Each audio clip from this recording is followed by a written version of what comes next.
Luto tayo matapote, pinakbet, Tagalog. Gamit ko di karne. Tapi pag-isa ako, tingin.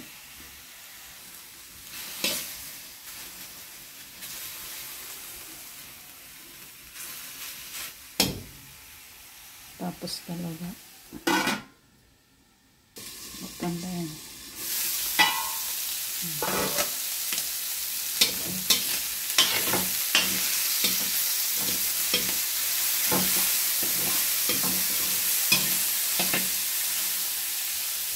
Ganda ni maluton.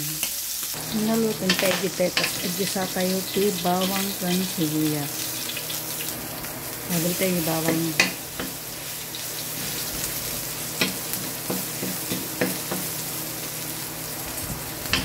Marunong ko sibuyas.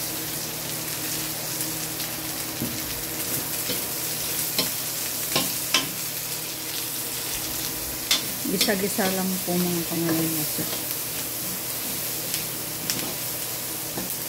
Tapos kanda ti aramon. Gisa tayo ti aramon. Tapos sabi tayo dyan kamatis.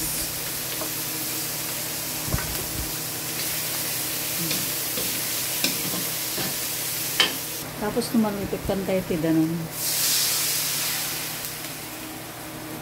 Tapos kantay mo tayo, betchin pampalasa.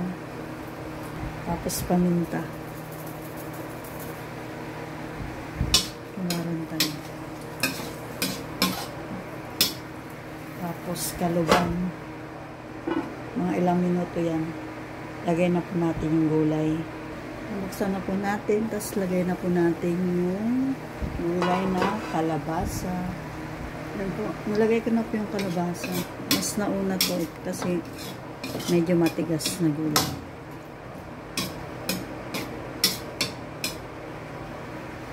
Tapos takpat po ulit natin. Buksan na po natin. Tapos lagay na rin po natin yung gulay na sitaw at ampalaya.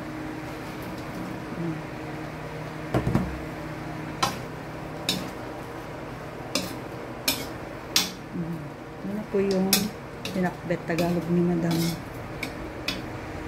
Para mabilis maluto, takpan po ulit natin.